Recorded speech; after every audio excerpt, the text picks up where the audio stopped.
But in terms of trying to please other people, I don't have that drive anymore. I just do me, and I'm like, if you like it, cool. If you don't, you whatever. It is what it is. No, okay, so let's tweak on that because that's exactly it.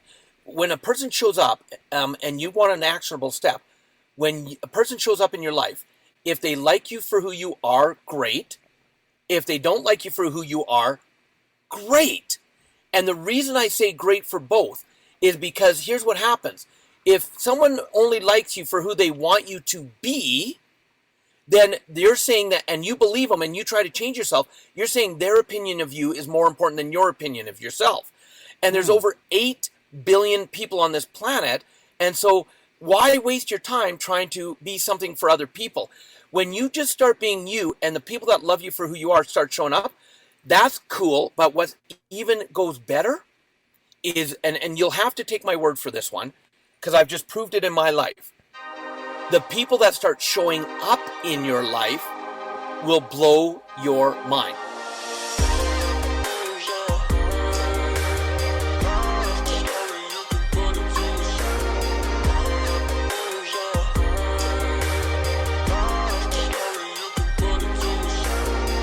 What's going on, everybody? We are back with another beautiful, value-packed episode of the Motivate, Grind, Succeed podcast. You heard the intro, you read the title. We are welcoming Robert Riopel to the show. If you all don't know who Robert is, which, I mean, you all probably should, but if you don't, Robert is an author, a performance coach, the founder of AmentorA, which is an online platform that you can use to create a dream board, help you clearly define your goals, find accountability partners, and help keep you on track to achieve your goals. Robert has gone from being 6 figures in debt to being financially free in a matter of months. Months, guys, months. That's it. And now he travels the world helping people just like you and I to also become successful. Robert also now has a book out right now entitled Success Left a Clue, where he guides you through the steps you need to begin living the life of your dreams. The book is just nice and short, sweet, and actionable. And let's be honest, it has some fantastic humor in there as well. So without further ado, let's welcome Robert to the show. Robert, thank you so much for coming on the show, good sir. How are you feeling today? I was confused at the first moment, Rashawn, because I'm like, who's this guy talking about? Oh, and then I realized, okay, he's actually talking about me. so I am doing great, and I'm just feeling blessed and happy to be here. And I know we're going to have just some fun while we help people. So how much better can it be than that? Oh, it can't get any better than that, man. You and I were here together. We're just, talking together. We're going to give some great actionable tips to all the wonderful listeners that are going to be listening to the show. And I don't know about you, man, but I'm stoked. I'm pumped. I'm ready to go. I'm ready to get this thing started. How about you? I'm ready. And I started singing, so don't be careful. I might start singing again. And that might hurt people's eardrums. Someone's going to be on The Voice tomorrow. Alrighty, so let's get this thing started. So we already described who you are, so people don't know who you are. Well, now they have a good idea. So let's I like to start off the episodes with every guest is talking about letting us walk us through your life. From just young little Robert, going to school and everything to the financially free man you are today. Just walk us through your story and just give us a quick walkthrough of your life so far. Yeah, well, I'll tell you, for me, I was a world-class people pleaser. Youngest of 4 children. To get my share of attention, I thought I had to please everybody. And I'll tell you what tiring work that was. And we'll talk about that as we go on the journey. But in my family, youngest of 4, we moved around a lot. Just to keep working and support the family, my parents had to go from job to job. And so I never spent more than 6 months, maybe a year in any one school when I was growing up. And because I'm a naturally shy person as well, which it was funny, some people, they get to meet me and they don't believe it. They're like, there's no way you're shy. And until I help them understand that, like most people, to hide my shyness, I actually am a little outgoing because it covers up how shy I am when I first meet someone, if that makes sense. And so growing up, I never knew how long I'd be in any one place. So I wanted to make friends quickly. So I'd do some strange things, Rashawn. Strange things to meet friends. But it would work sometimes. And my parents instilled in us, look, you can do anything you want, but number one, take care of your family. Do whatever it takes. And so I watched them go from job to job. And in the box thinkers, you find a job that will hopefully give you security and hopefully, nice stable income. And even if you hate it, that's what you do. So when I entered the workforce at a young age, that's exactly what I did. I worked hard, I stayed loyal, but by the time I was 21, I was laid off from 3 different companies. Oh man. And in my mind, I'm going, this isn't working. I'm doing what I was told to do. But looking back, I realized I learned one of the greatest lessons in my life I could have learned, especially at that young age. If I wanted any kind of success in my life, I had to take control of that success. And where I live in Canada, we have oil. And if oil prices are doing well, we do well. If oil prices are low, it's really tough. And so we were in the middle of an oil bust, a recession at the time in 1989 when I got laid off from that third company. So because I couldn't find that real job, I decided to start delivering pizzas because I'm newly married. I want to take care of my family, do what my parents taught me. And I start delivering pizzas for a company called Domino's Pizza. Ooh, I do that. Favorite place. Oh yeah, and I love pizza. I could still eat it today, 7 days a week if I wanted to. Man.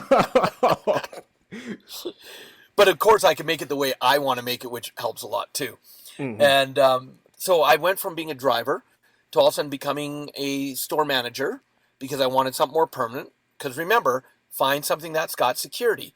And from being a store manager out of fear of losing my job, that because the store I was working in was about to get sold, and I knew the manager would be laid off first, ended up becoming a franchisee. Now, what's interesting about that is my wife was my assistant manager. We were qualified to be franchisees, but we didn't have any money. But one of the things that we have is we have passion. If there's something we want to accomplish, we're going to find a way to make it happen. And we actually were able to buy 2 stores that my franchisee had for sale and do it with no money of our own. And we became franchisees. All right. And in our mind, all of a sudden it was like, we've got it made. We're now franchisees. But here's the hard truth about that. We knew how to run a store, but we didn't know how to run a business. And you talk about, motivated and the grind. We knew how to grind, but we didn't know how to have the success in that grind. We didn't know how to really get in and work it like the business it should be, if that makes sense. And now, of course, we learned along the way, and we were franchisees for a total of 9 years, and we started making pretty good money, but our mindset was for spending more money than we were earning. And Rashawn, have you ever met anybody that spends more money than they earn? Man, let me tell you.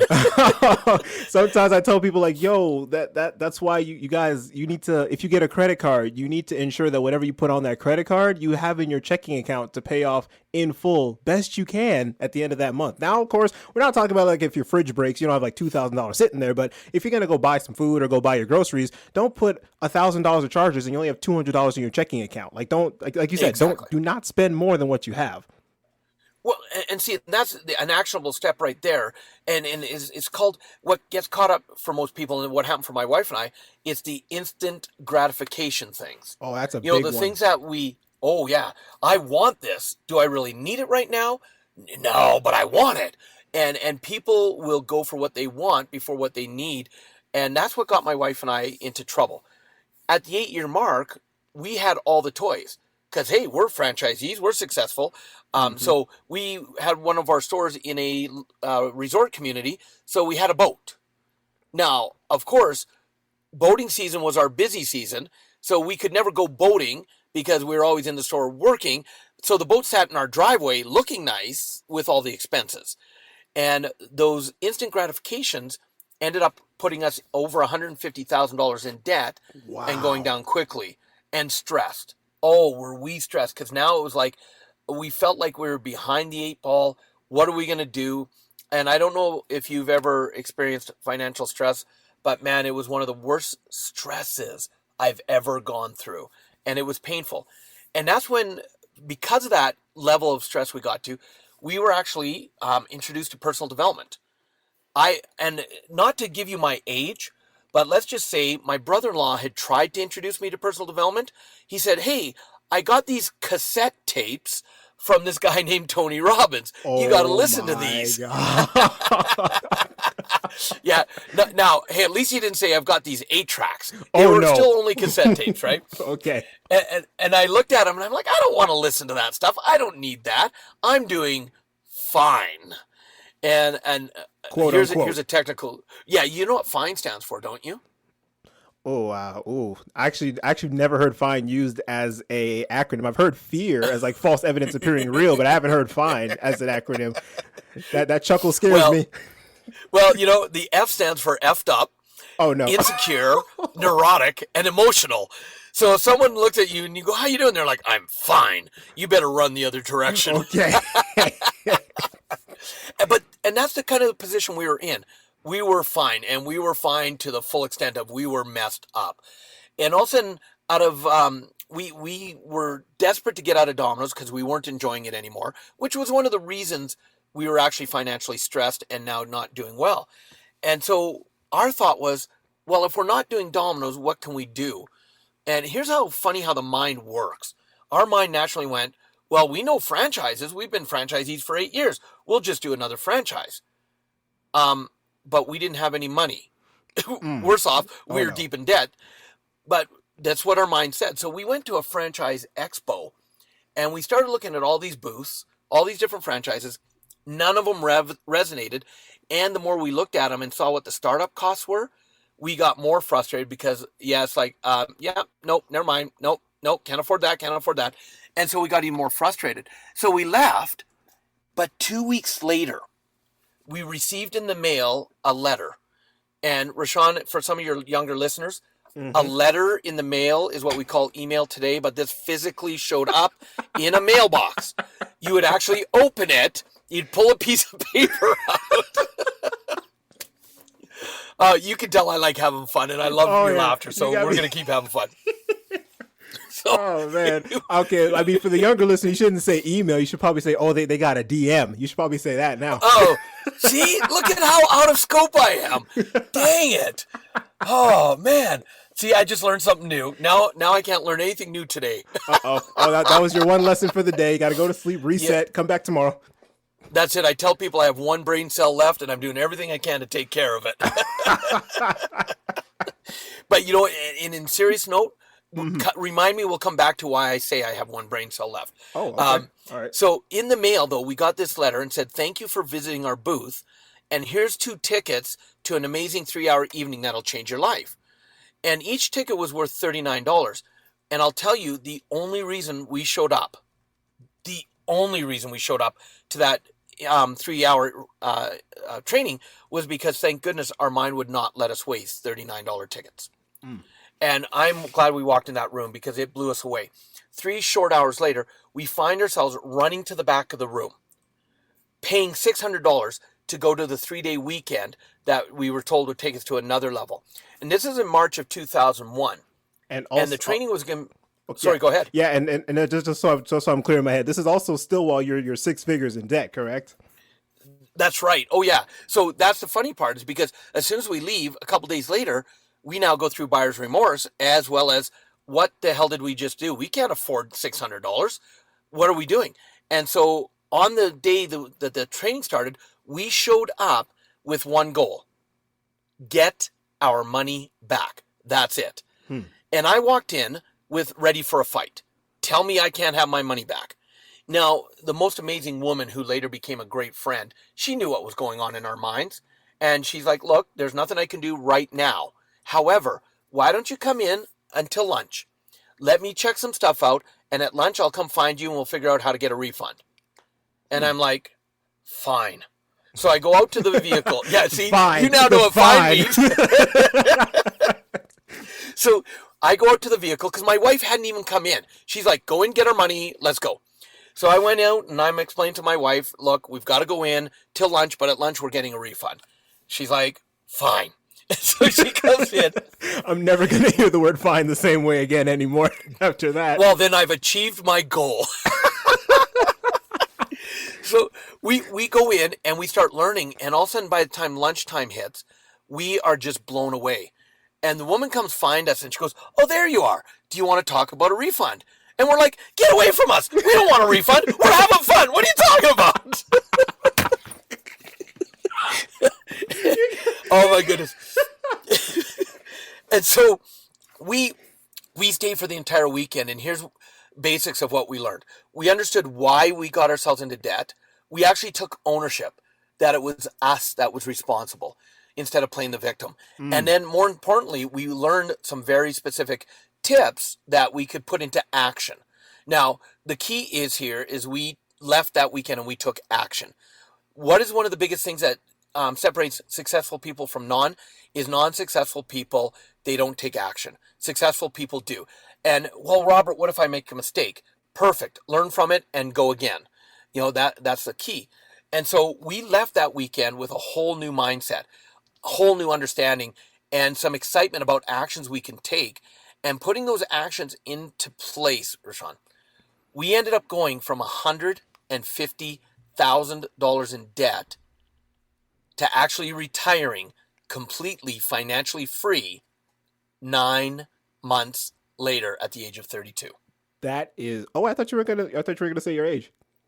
But I gotta help inspire people. Okay. but no, seriously though, that is beyond impressive. Like you're talking about some people's like student debt right now, graduating from college, and then in less than a year, fully paid off, and not just broke even, but profitable and retired. 9 months. That's insane. That's like a dream people could only not even dream of.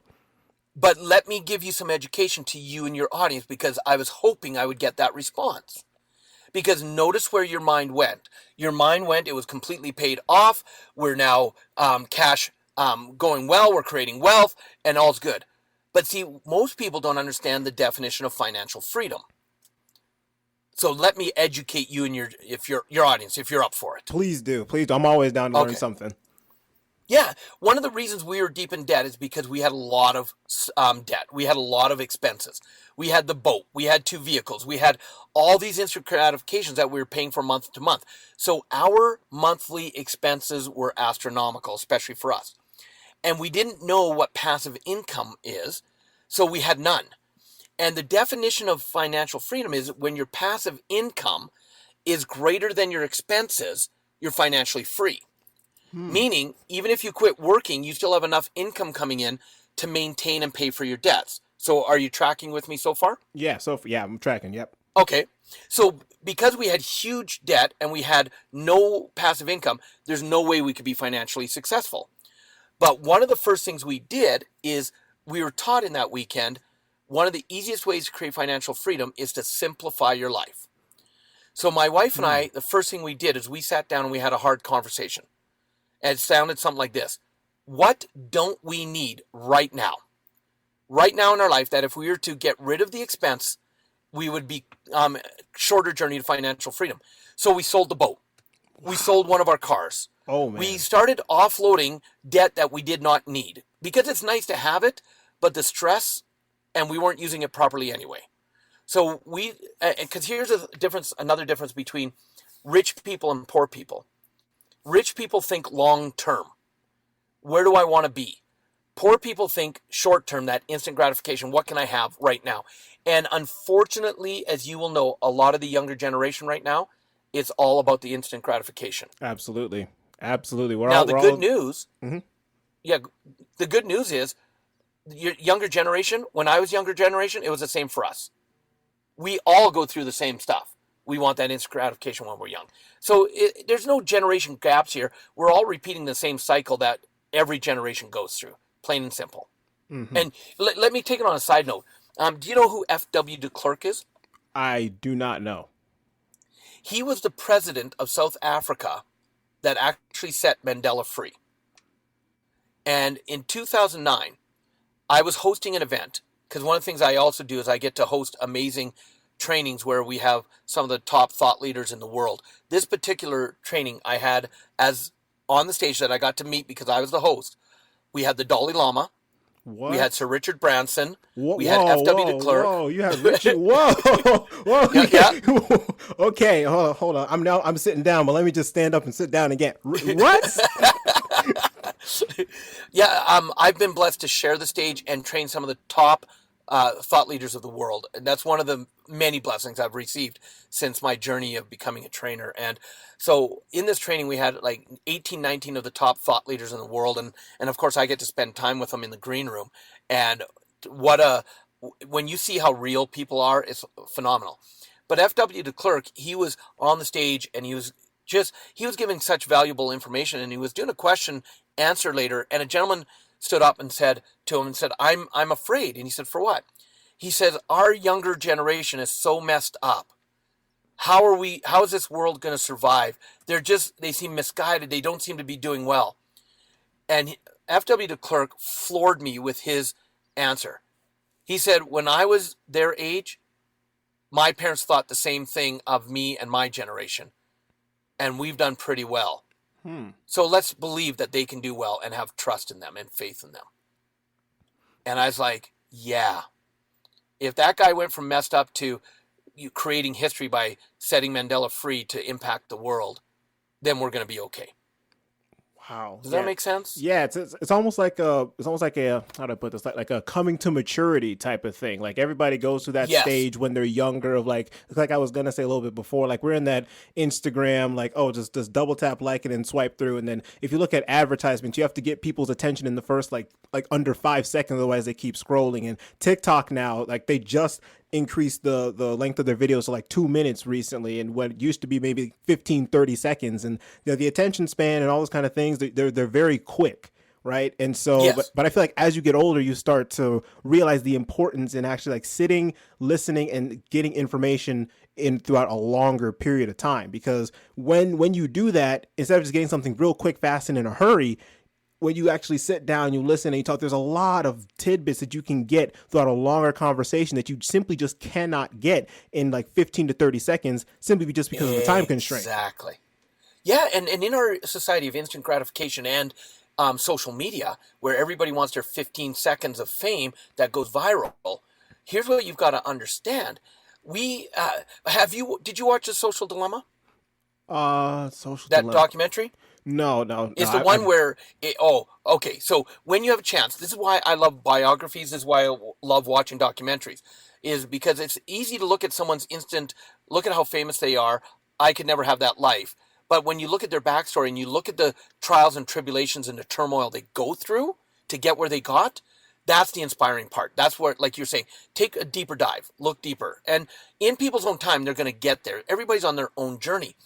But I'm going to highly recommend to you and your listeners to watch The Social Dilemma, and because it aggravated and it pissed off a lot of people, because it dives deep into how the algorithms are working in social media and how social media is using it to populate our feeds with, because slowing your scroll, it times how long you look at a video. And the longer you look at a video, it goes, oh, that must be more of what they want, so they send it your way. And so the uproar is what's happening for people who's going, how dare they? How can they do this to us? Right? Yeah. But a friend of mine, he put it into a whole new perspective. He said, and let me ask it like this, Rashawn, do you believe in the law of attraction? Let's see. Okay, because I read about it, and I want to say I'm starting to see how it does in fact work. Because at first I was like, oh, that's just a bunch of woo-woo mumbo jumbo. Especially when I was first getting into the world of personal development and everything, I thought it was just a bunch of jumbo. And I was like, nah, law of attraction, what? And then then one day I was like, you know what? Let's just give it a shot. And so I started really focusing on like, okay, I'm going to change my mindset. I'm going to say, I'm a positive person. I'm this, I am that. I attract these things. I attract those things. And slowly but surely, it wasn't an overnight change. Let me get that clear. Not overnight, but slowly but surely, I started seeing small little changes that were, and I'm just like, yo, this is exactly what I was thinking about. Like, I was like, yo, this is exactly like what you put your mind on is exactly what you see, which is why I tell everybody, you always have to have a positive attitude, because if you focus on the negative, that's all you're going to see. So, yeah. That's exactly it. And are you and I related? Because that was the journey I went through. I mean, both our names start with R, so maybe. Right? Well, and that was from when I was fine to where I am now. Quote unquote. And now I am fine. Fabulous, intelligent, naturally happy, and enthusiastic. There we go. Oh, We'll put that perfect. spin on it as well. Perfect. Yes. But so here's the cool thing that my friend did. Because look, and literally when I was $150,000 in debt and we became financially free, that's one of the changes. We started believing in the woo-woo. Because I was exactly like you. I was like, this law of attraction stuff, I'll say, what? That there's no way. And so that was, what are you talking about, Willis? And there I go dating myself again. So I didn't believe in it, but as it more and more I started to be open to it, it blew me away. And that's when because when we created financial freedom, now my mind went to, because we started learning from everybody. I became open, a hungry learner. Teach me, let me learn. And even today, I will never quit learning.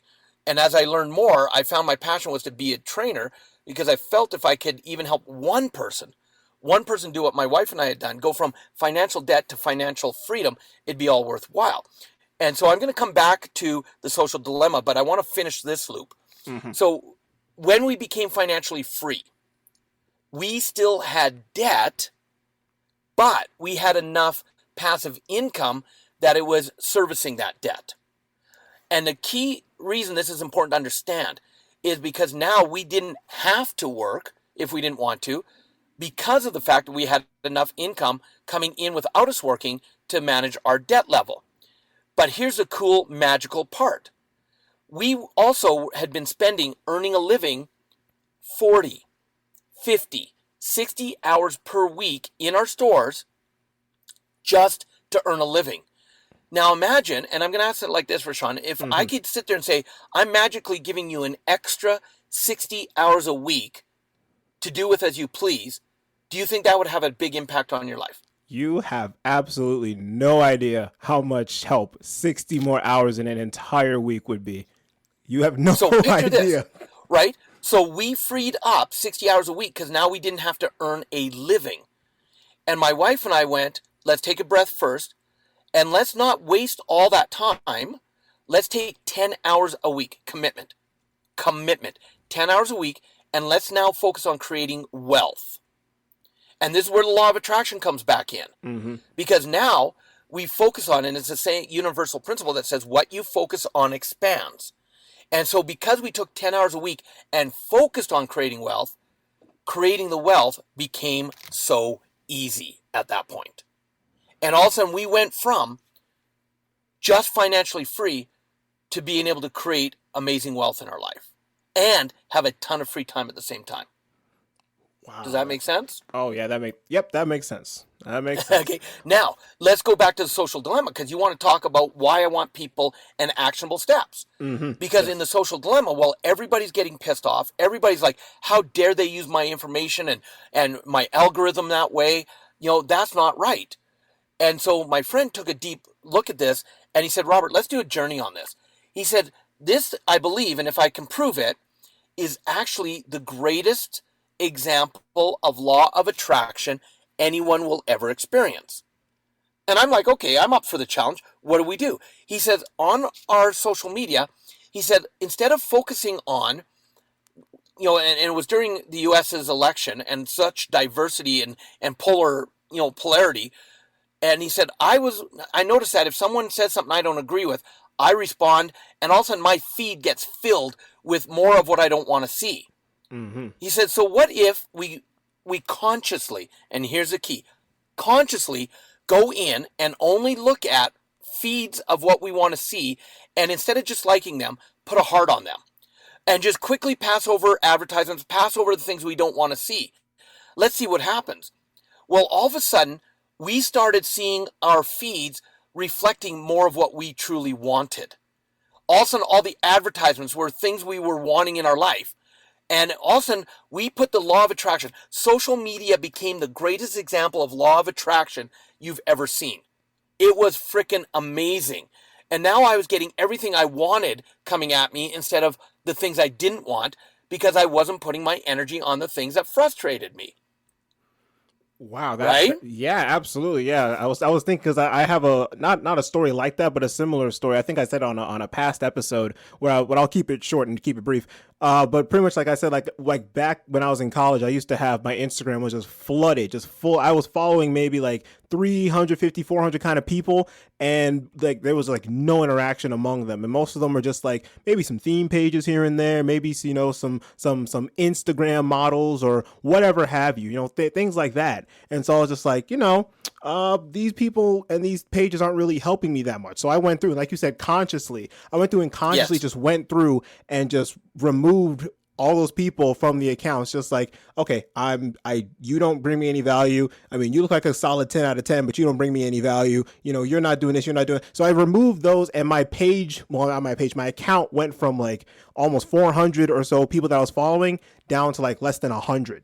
And then after that, I then like brought back into who I was following actual pages that I actually wanted to see. So everything in self-development, things in, personal interest, personal finance, different things in like stocks and trading and those things that I started becoming more interested in. And like you said, once I started doing that and started liking and engaging with those things and only started looking at those things, now, next thing you know, my feed is now just full of those things. All the ads that I'm seeing are for different kinds of business opportunities. And I'm just like, this is a lot more streamlined Instagram. So now I actually enjoy going on Instagram and just going through the feed and seeing motivational posts and seeing other people winning. And I'm very proud of them and, commenting and interacting. And it helps a lot. It really helped to clean it up. See, and I love that we're using the service that you use for your podcast. What's it called? Clean Feed. And what a great reminder to clean your feed. Because when you clean it, because let's even go deeper on this. The question we would then get is people go, well, how quickly can I clean my feed and put this into practice? And here's the answer. Instantaneously. Absolutely. And that's the easy part. Now, you tapped into the part that becomes hard. It's not the changing your life. It's the maintaining the change. Because habits are, people, when they create a habit, it takes time to develop it.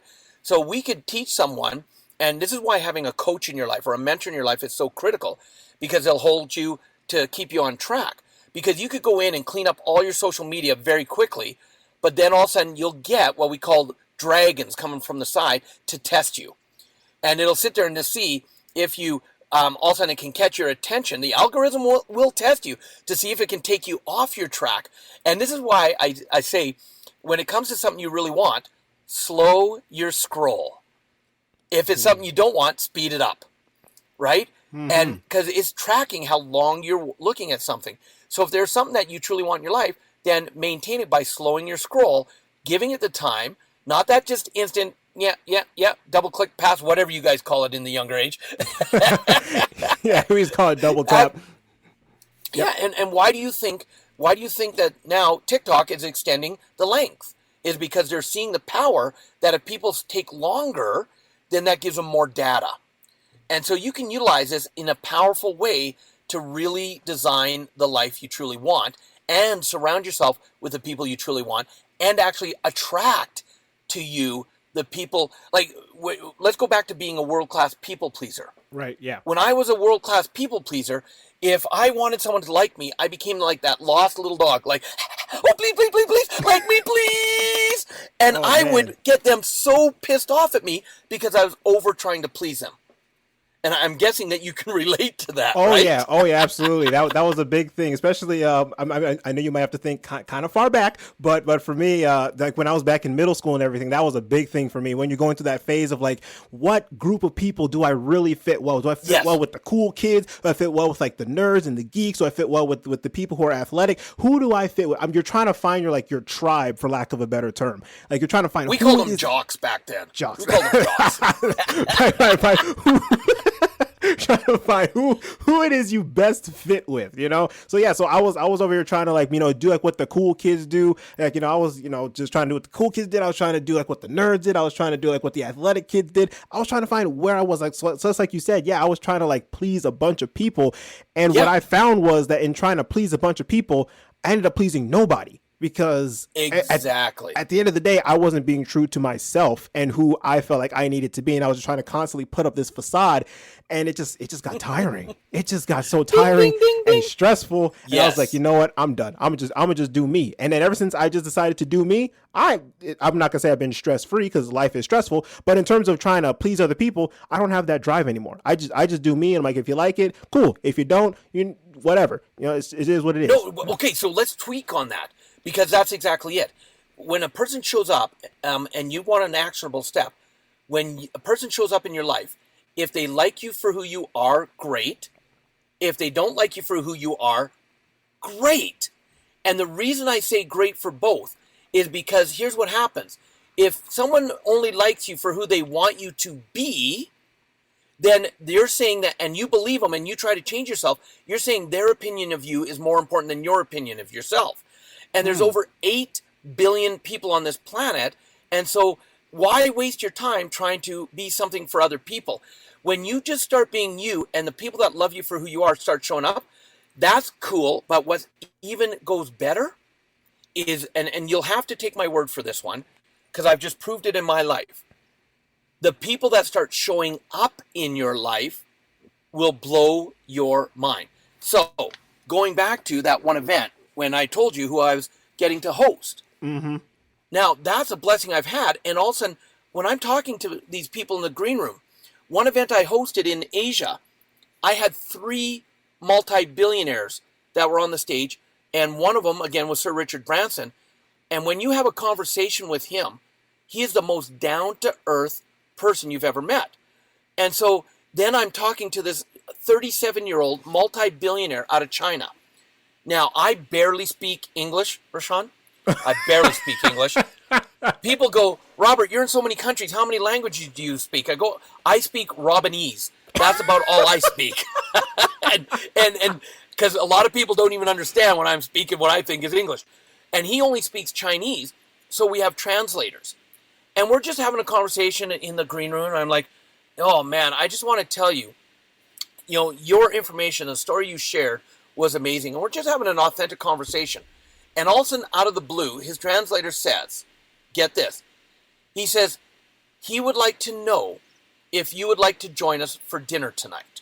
What? Right? Just like that? Yeah, and on the outside, I'm like calm and collected. I'm like, yeah, absolutely, that would be awesome. On the inside, I'm like, what? Oh my God, are you kidding? What do I do? What do I dress? Where are we going? How do I not piss him off? Right? And I'm freaking out inside. Yeah, you're inside. You're just like a teenage girl that just saw Drake for the first time. You're just freaking out. What do you mean a teenage girl? If I got to meet Drake, I'd be that little girl. High pitched voice and all. Just right, exactly. So, and then I take in a deep breath, and I have to remind myself, right, he's no different than me. He's just another person. It's my mind that's putting him up on a pedestal. And so I said, where would you like to meet? And because he has this whole entourage of people. And I have a friend who's doing the translation for Mandarin at the event. And I said, Frederick, would you come to dinner with us? I said, because I'd love for your assistance. And he's a great friend anyway. And he's like, this would be awesome, right? And so we're having a conversation, and we end up at a noodle house. Ooh, delicious. He's just in sweats and a t-shirt. All of his entourage are all dressed nicely because they feel they have to put that on, whatever. And I'm just in jeans and a t-shirt, and me and my friend Frederick, and we're having a conversation.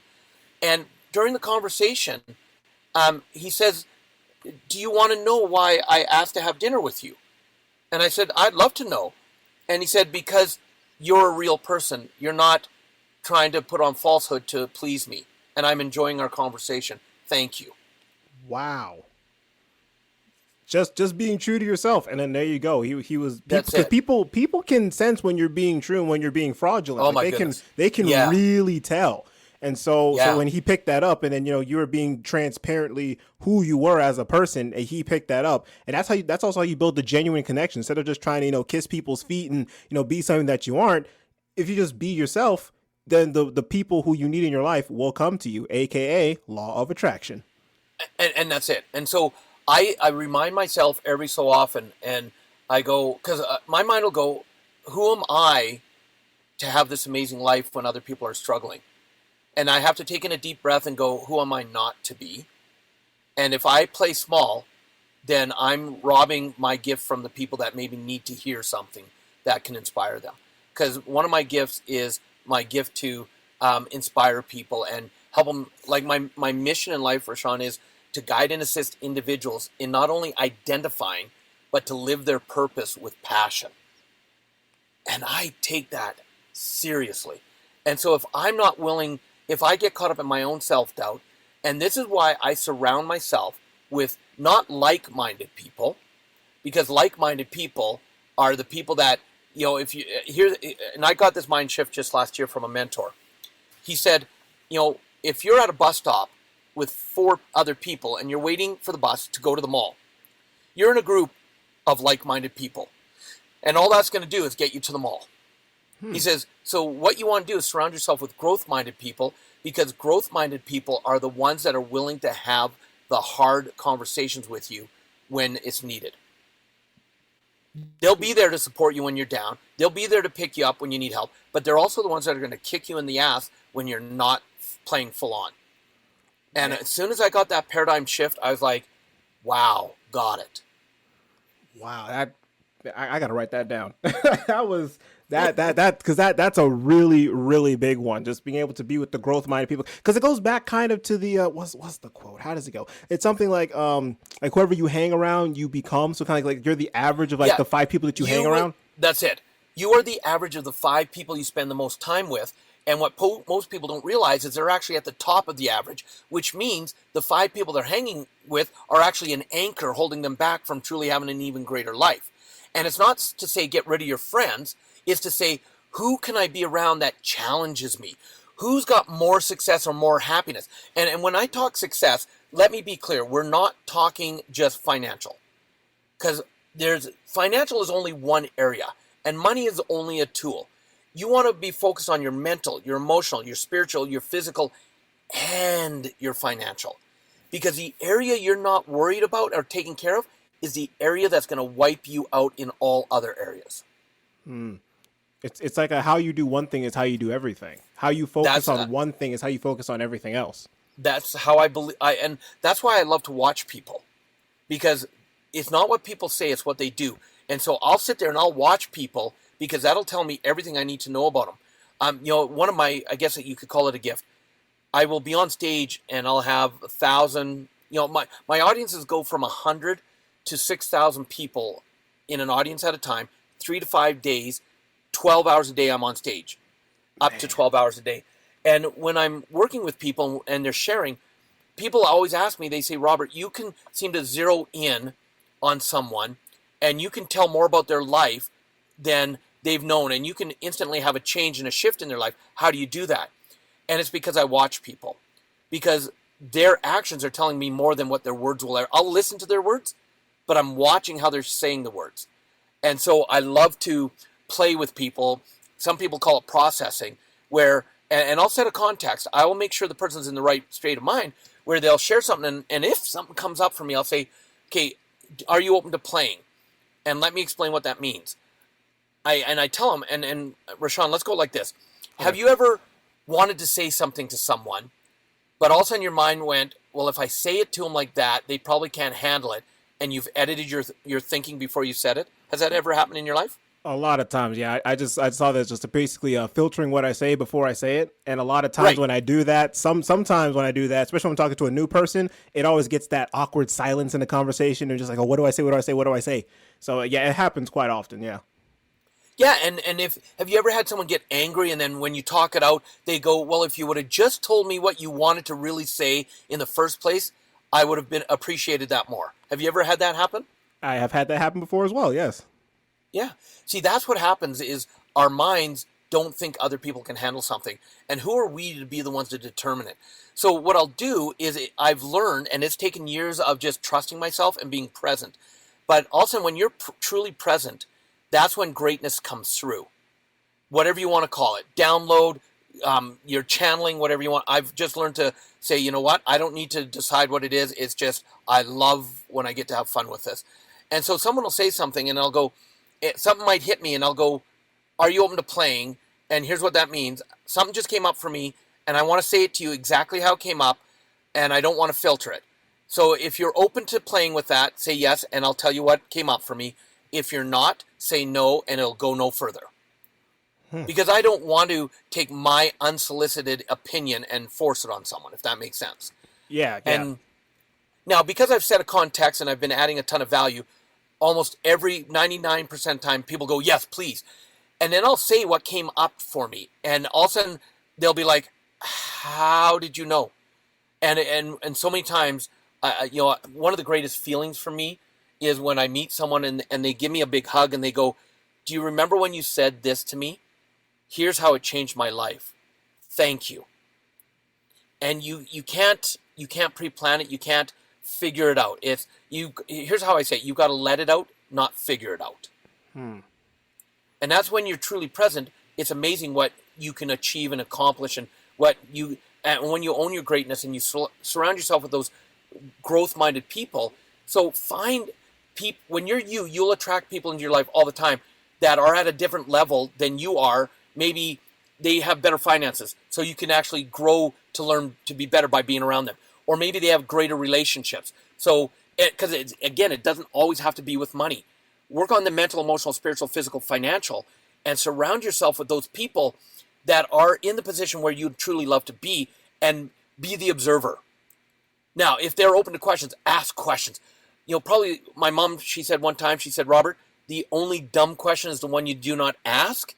The moment she said that, I think she regretted it because I started asking questions. And I think she wished she could have shut me up, but it didn't happen. As we say, well, Mom, that's what you told me to do. Well, and that's it. And that's where she's like, you're right. And so she said, just keep it up. She supported like crazy on that. So, and I don't know if this is the way you want the conversation to go, Rashawn, but I just love, because you've got such an easygoing flow that it just feels like this is the direction to go.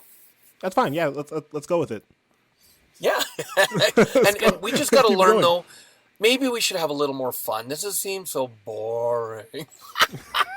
I can't even stay in that state. I just can't, I know. I know. So a lot of times I'm just like, because a lot of times I try to be like that energizing, outgoing person, and people are like, why are you always so energizing? Why are you always so outgoing? Like I know you're tired. Why don't you just do that? I'm like, because for me, like going back to what we said before, like me just being myself, I just like to deliver energy. I like to crack jokes. I like to talk to people. I like to make people laugh. I like to enjoy people's company and, just, bring up good stuff. That's what I enjoy to do. And some people look at me like, boy, you crazy. Like, what's wrong? Do you just want to sit in your office or sit in the lab or whatever and do your work? I'm like there's a time and a place for me to sit by myself and do my thing. But for me, I don't know. I don't know if it's the same. I'm pretty sure it's the same for you because at this point we're basically brothers. At this point, the way we think. Well,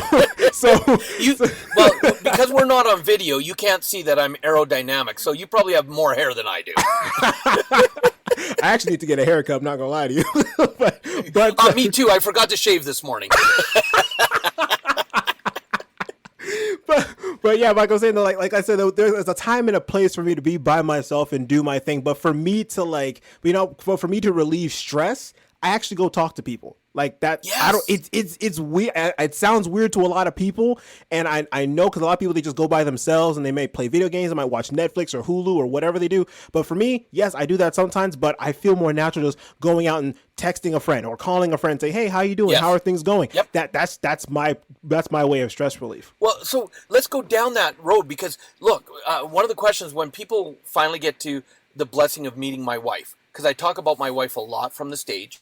And just to give you a quick idea, we met when we were 13. We started dating when we were 16. We got married when we were 19. And we actually just celebrated our 32nd anniversary. Congratulations. Thank you. Wow. Yeah, I think we've been married probably longer than you've been alive, I'm going to guess. Yes, definitely. Definitely. And when people meet my wife, they're going, can we ask you a question? Probably the number one question she gets. Because I'm energetic on the stage, I'm goofy, I'm me on the stage. I don't know who else to be, right? Mm-hmm. And they go, is Robert this way when he's off the stage and at home? And she just shakes her head and goes, uh-huh. But one of the things, though, you summed it up so well. You are the average of the 5 people you spend the most time with. And what most people don't realize is they're actually at the top of the average, which means the 5 people they're hanging with are actually an anchor holding them back from truly having an even greater life. And it's not to say get rid of your friends. It's to say, who can I be around that challenges me? Mm-hmm. And so there is times in my schedule that is me time.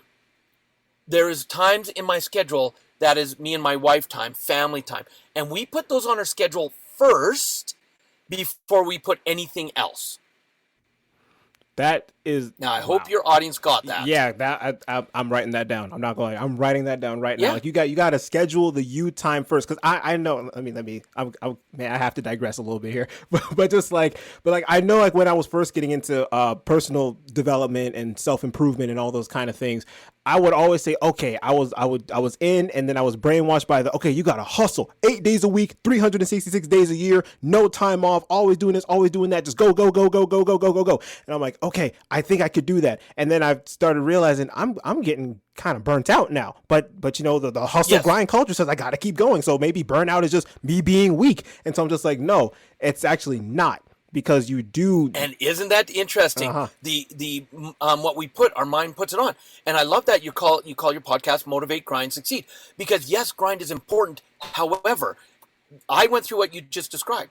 When I started training, my first year I did 49 multi-day trainings in 1 year, and all over North America. And so if I wasn't in the on stage, I was in an airplane. And on my first 4.5 years, I spent 2 days a month at home. That's it. Now, I was living my passion, but I was over-living it, and I got burnt out. And in 2008, I said, I need a break. I am burnt out. I decided to take a year off. Now, a lot of your listeners, I'm going to ask them a question. Would you love to be able to take a year off because you've taken care of money already? You don't have to work for money, right? Mm-hmm. And that 1 year, though, turned into 3.5 years off. Wow. And again, some people go, I wish I could take 3.5 years, but careful what you wish for. You see, one of the reasons I took a year off was A, I was burnt out, but the main reason it turned into 3.5 years is because B, I went from overliving my passion to not living it at all, which is just as bad. And all of a sudden, some of my negative, non-supportive habits started coming back into my life. But also the reason it was so long is because while I was over grinding, I wasn't taking care of my health. And I ended up going through 2 back surgeries because I didn't take care of me.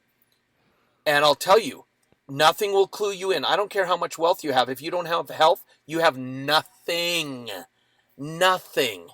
And so when you talk about motivate, grind, succeed, to me, the grind is grind with balance. Because when I knew I had to come out of retirement, and what I mean is I had to, is because I'm a big believer in the universal principle that says what you don't utilize is eliminated. Mm-hmm. And I wasn't sharing my gift, and I almost lost it when a dog lunged at my throat and almost ripped my jugular out. Whoa. What? Yeah. Okay. Has the universe ever given you lessons and messages before? Oh, yeah. Many a times. Yes. Many a times. Yes. What happens if you don't listen to the lesson and get it the first time? What happens? The lesson, if it's nice, if the universe, or for me, because I'm religious, so I'll say God. But if it comes back to you, if it's nice, they'll give you the lesson again. Maybe definitely a little bit harsher the next time. But if they're nice, they'll come back again. Right. It'll come back until you get it. Okay. And I believe in God, and I use universe to higher power for whatever people believe in. Right. Mm-hmm. And so when I said, remember the intention, I said, I'm going to take 1 year off. And so a year came and a year went. And I had my reasons why I wasn't training again. And all of a sudden, I started getting the message, the lesson. Robert, it's been a year. You said you were going to start training again. You haven't. And I wouldn't listen. And it was August 10th of 2010, 2 years into my break, where all of a sudden, my mother-in-law, who used to live across the street from me, when I lived in a different city, she called down and she said, we're having a problem with the TV. Can you come and help us get it fixed? And I'm like, absolutely. I walk out of my house. I cross the street to the sidewalk. And right across from my house at the time was a playground. And there was about 30 kids playing it. It was a beautiful August day. I walk up to help them out. And I help them out. I'm walking back down the sidewalk. I'm about to cross the road to my driveway when from beside my house on a walkway, this couple comes walking and they've got a bull mastiff dog on a leash. Now, I'm an animal lover. I love animals. So I'm standing on the sidewalk. They're actually standing right in front of my driveway. And I said, is she friendly? And they said, unfortunately, she's not. We just rescued her and we're in the process of rehabilitating her. So I'm like, that's fine. I stayed where I was on the sidewalk. They stayed in front of my driveway. We talked for a bit. And eventually I knelt down. And they slowly brought her over. I let her smell my hand. I petted her head. I petted her neck. I was talking to her. No problems whatsoever, Rashawn. Mm-hmm. Until the moment I went to stand up. And for some reason, the moment I stood up, I think it's because I went into a dominance stage over her and she was very abused. The moment I went to stand up, she lunged at my throat. Oh, and now, my. because I was in the motion of standing, my chin had naturally dropped. And so instead of getting my throat, she got my chin. And she latched on and started to try to drag me to the ground. Now, I'm instantly in shock. And the only thought in my head is, if she gets to me to the ground, I'm dead. And so I stood upright, and she's now hanging off my jaws. 160 pounds hanging off my jaw. The guy walking her actually had to physically pry her jaws off of my chin. And now it's taking both him and his wife holding the leash to hold her back because she's lunging at me, trying to get back at me. And now there's blood all over the place. And the only thought in my head is there's 30 kids in that playground. And so I'm holding my chin, and I said, look, get her out of here. Get her away. I live right there. I'll get to my house. Just get her out of here. So they start dragging the dog up up the road. I cross.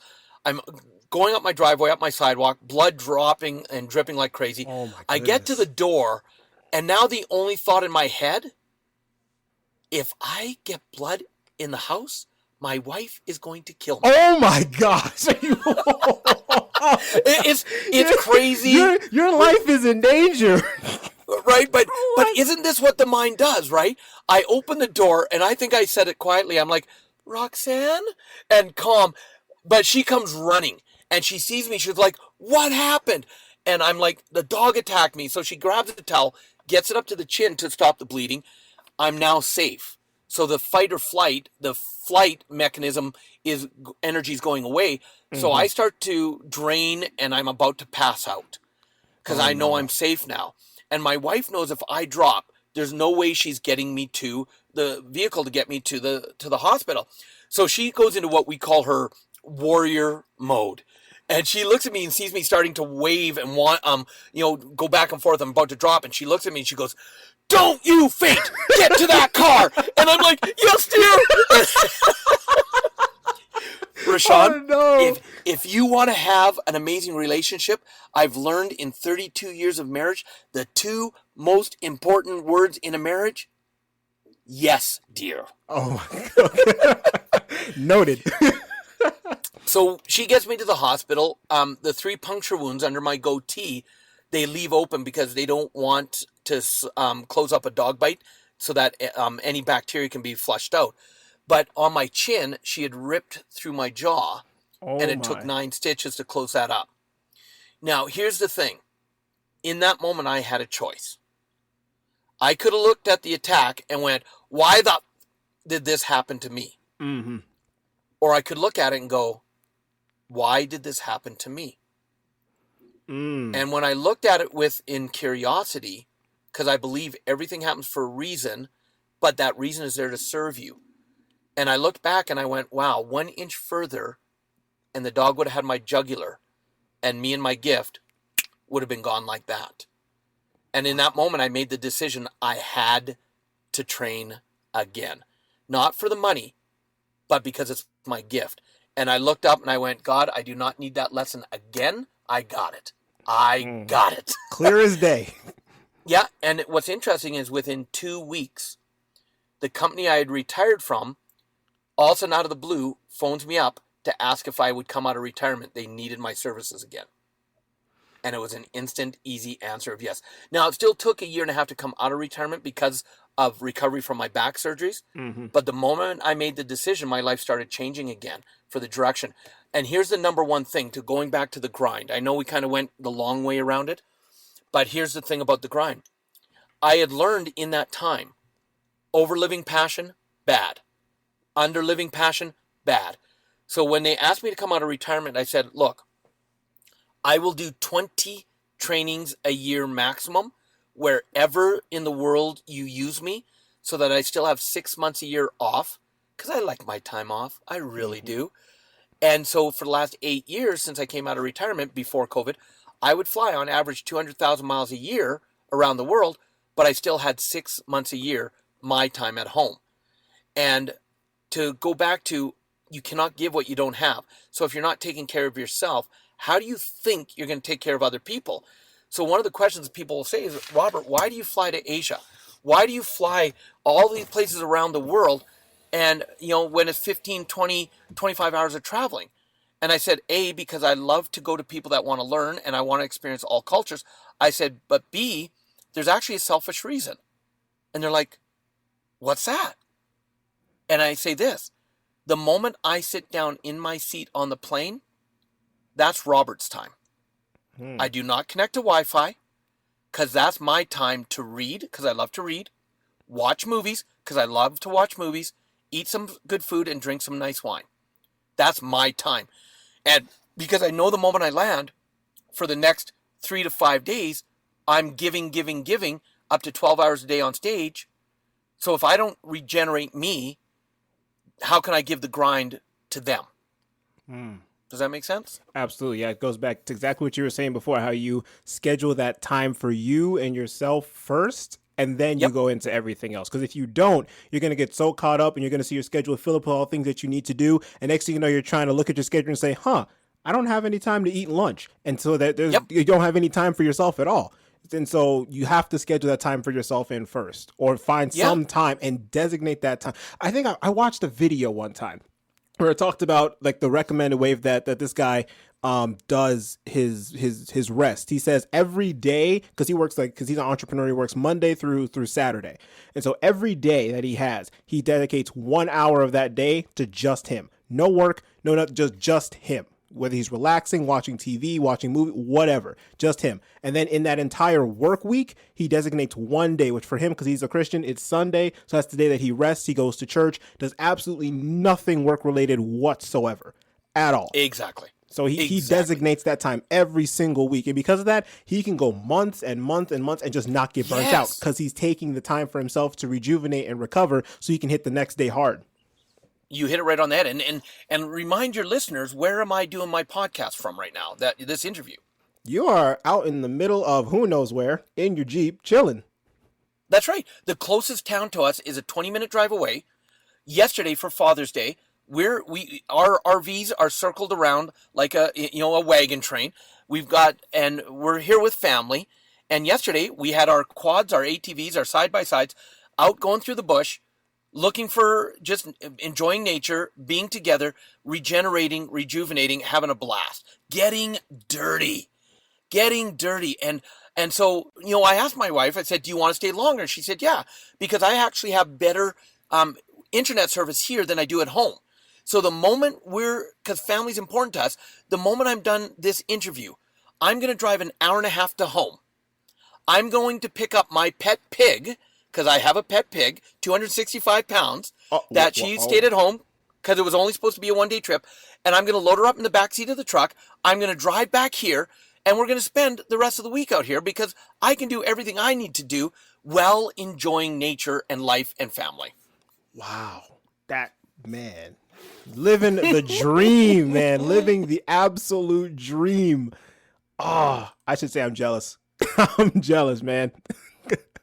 But so, and you can be jealous or you can be inspired to say, how do I create it? And so, again, I love the name of your podcast. And here's what I'm going to recommend to people.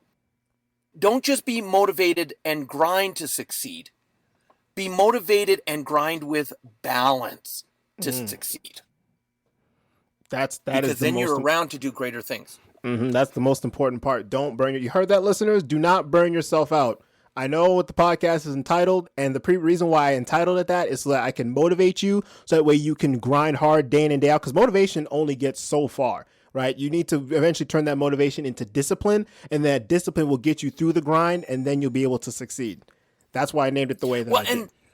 Yeah, and because you hit on something very, very important. Don't think success is just going to come to you. You've got to put the work in. But what most people don't realize, two distinctions here. One, most people, they go, well, Robert, I'm so busy. I don't have time to do more. That's why I'm getting burnt out. And my response, and I'm going to be the coach mode, which some people may not like, but I'm going to be playing with them. You're good at being busy, but not productive. Man, I And say there's a that's difference. all there is. I say that so much. I'm like, you guys, you can do a million things a day and be busy and say, oh, I had a busy day. Like, yeah, true. You probably did have a busy day, but did those tasks that you do push you closer to whatever you want to do? If it Yes. didn't, then you weren't productive. You were just busy. You were just doing work just to fill up your day. And that goes back to what you were Yep. saying a while ago, where you're talking about being able to simplify your life. What tasks are you doing that you don't need to do, that if you didn't do them, your life would pretty much still be around the same? And look, this is a Canadian saying, so your listeners may not get it, but it only took me a few kicks in the head with a frozen muckluck to understand this next one. And that is, after all these years, I finally got a virtual assistant. Wow. And Okay. the moment I did, I'm like, why did I wait so long? And I've actually, within 2 weeks, I've now got 2 virtual assistants, and they've taken such a workload off of me that I get to focus on what my friend calls IPAs, income producing activities. Okay. See, now I focus on the income producing activities. My assistants, they focus on the day-to-day stuff that needs to get done. That isn't that I could do it. Sure, I could, but it's not the best use of my time. It's not the part of my time that brings in the best income, but it's stuff that still has to get done. And so one thing I want to say to your listeners is people are good at being busy, but not productive. The second thing is for all the people that are struggling, especially financially, and they're going, I don't have time or enough energy to go for doing extra work to become successful. Understand that you're probably working harder staying broke than you would work to be financially successful. Man, I think your coach mode's coming out, because that one hit me right there. That one hit right in between, right in the chest, right there. I felt that one. Not even gonna lie, I felt that one. Like, man, I gotta. Somebody slap me. I can't be this happy. Like, I'm not even joking. I don't even think I have a comment to that. That's the kind of thing I just sit and just read it, or since we're not reading anything, I'll just listen to that and just sit and ponder that. Like, you're working harder staying broke. Like that just that first half just hit me, and I was like, I probably am working harder staying broke. Yeah. Wow, And wow. you know, here's what I'm going to say, because I know I'm coming up to a hard stop, and I know you and I could talk for hours. One of the things I'm passionate about teaching people is, because I've got my first book, Success Left a Clue, that as a gift, I would love for your listeners to be able to download the ebook as our gift, since you had me on your podcast. Oh, And wow. I would love Thank you them so to much. actually, yeah, but it's a workbook. It's not just a book to read. There's action steps, because remember, you've got to grind. You've got to True. put the grind in. You got to be willing to do that. And so I actually say, do this action step and do not read any more until you've completed it. And then the next chapter starts with, did you do the last action step? If not, stop reading, go back and do the action step. That is very true. I'm not gonna lie, because I did read the book as well, and it does say that. And a couple times when I know I would just be sitting and just reading, I would scroll through, and I was like, oh, okay, action step, yeah, sure, whatever. I've already done like the past ones. I repeated the mantras to myself 3 times and everything. I was like, okay, cool, yeah, sure. I kept going, and then the beginning of the next chapter would say, did you do it? And I was like, I was like, Robert, I hate you, man. Me? I was like, Robert, I hate you, man. I was like, man, I really, And so he's like, if you didn't go back and do it, I was like, do I have to? And it's just like, which like, you know what? You know, it's going to take, 30 seconds? Let me just go back and do it. Yep. Fine, it's a stupid thing. And why did I write it that way, Rashawn? Is because I needed that in my life. That's what I struggle with. And I still do today. That's why it's a reminder. I wrote the book for me, plain and simple. And because I want your audience to understand, I'm no better than anybody else. I still have my ups, my downs, my goods, my bads. You know, I'm just like everybody else, plain and simple. And so I'd love for them to just go to robertriopel.com. They can download the book as our gift and use it. And what I would love is, whenever you're ready, if you got some value from me, bring me back as a guest, because I'd love to go into the material I'm doing for my new book called The Authority Key, where I do what's called the 4 phases of life and the 4 currencies. And you want to talk about a deep dive into what holds people back, and why even when things seem to be going well, it's like a roadblock gets thrown up in front of them and they end up crashing, and how to be able to, instead of resisting chaos in their life, embrace it. I'd love to go through all that and just give them more value. Oh, absolutely. Absolutely. Because especially, like I said, getting to this field, I've really been taking up a big interest into reading because, ironically, just quick story. I used to like love reading back when I was like a really, really small child, maybe like middle school. I was just reading all the time. Like my parents would always say, oh, we found you like last night underneath your covers. You had a light on and you were just reading and you fell asleep on the book and all kinds of things like that. And I was like, yeah, because I just liked reading. And then we get fast forward to high school. And then I started to hate reading because all the time it just became less of a I'm reading for fun because this book is enjoyable and more of a, okay, students, let's read pages 1 through 10. You read that. Okay, now let's stop. What is this book trying to foreshadow? What is this book trying to say? What is the deeper meaning behind this? I'm like, I don't care. I want to figure that out as I'm reading, not right now in a class for a grade. So I just began to just hate reading at that point. And so when I got to college, I was like, man, I don't want to read nothing. I don't want to read anything. I'm just done with reading. I see the textbook in college and I'm like, not only do I not want to read anything, but this textbook for like my biotransport class, $550. You would think I'm going to go pick that up and read it? Absolutely not. So I'm just like, no, I'm done with that. So then one day, like I said, I had a click and I'm just like, you know what? I'm gonna just give this personal development thing a shot. Everybody talks about it. It's so great and so wonderful. And so I pick it up and I read it and I'm like, yo, this is actually really, really nice. Like this, I'm not reading this because I'm not trying to read to foreshadow. I'm not trying to read to understand what the author is trying to say or like, oh, see them in their second book. Like they're giving me actionable tips I can actually use. Like I think what was the first book that I had read? I think the first book that I had read was Think and Grow Rich. I think that was the first one that I read. Napoleon Hill. Yes, sir. That was the first one that I had read. Because everybody was saying, oh, everybody, you need to read Rich Dad, Poor Dad by Robert Kiyosaki. I'm like, well, everybody reads it, so I'm not going to read it. What else can I read first? So I read something else first, and then I went to Rich Dad, Poor Dad. And after that, I just kept reading more and more and more and more. Okay. And so just, man. If you enjoyed Napoleon Hill's Think and Grow Rich, then I'm going to suggest another book that he wrote. He wrote it 2 years after, so 1939 he wrote it.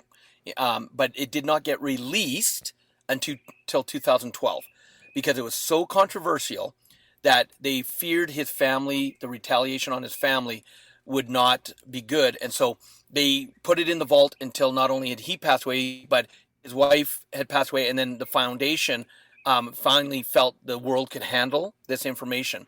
And they released it in 2012.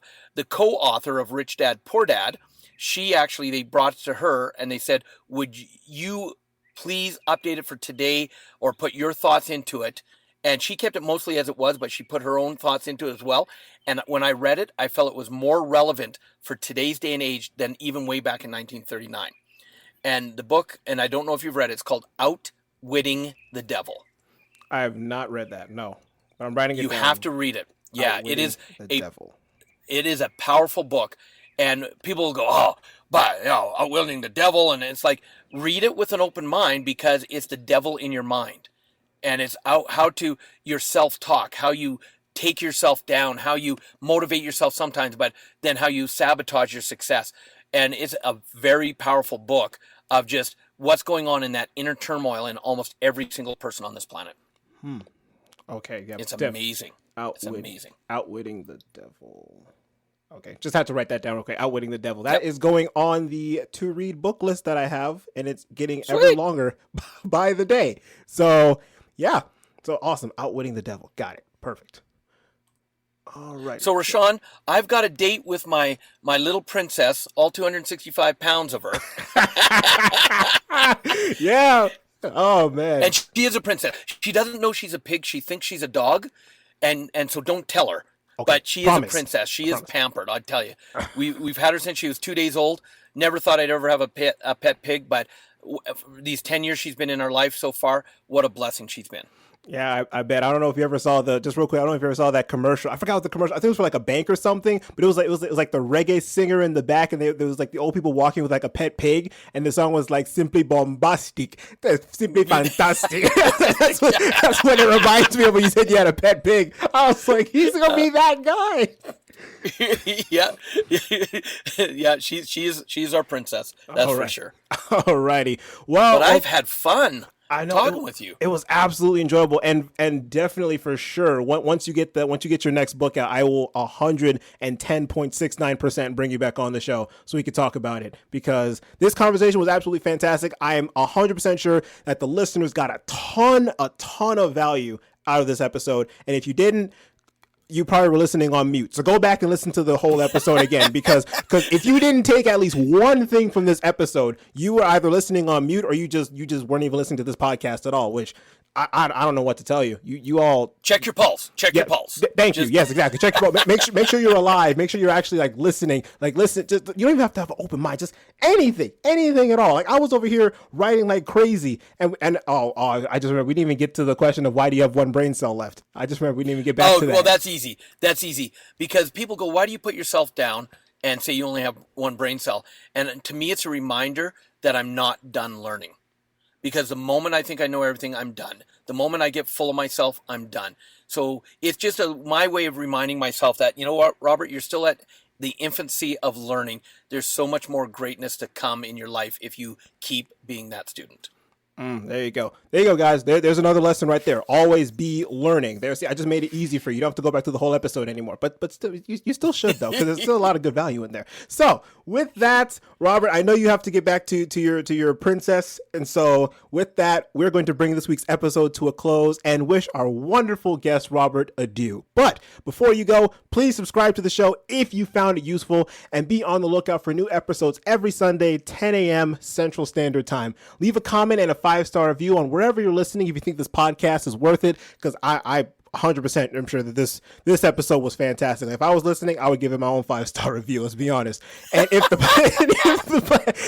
platform you're listening on doesn't have a commenting system for some reason, contact their customer support and tell them get one on there. But if not, then definitely share it with somebody. And lastly, follow me on Instagram at Motivate Grind Succeed. And Robert, if you want to plug any kind of social media or anything that you have as well here.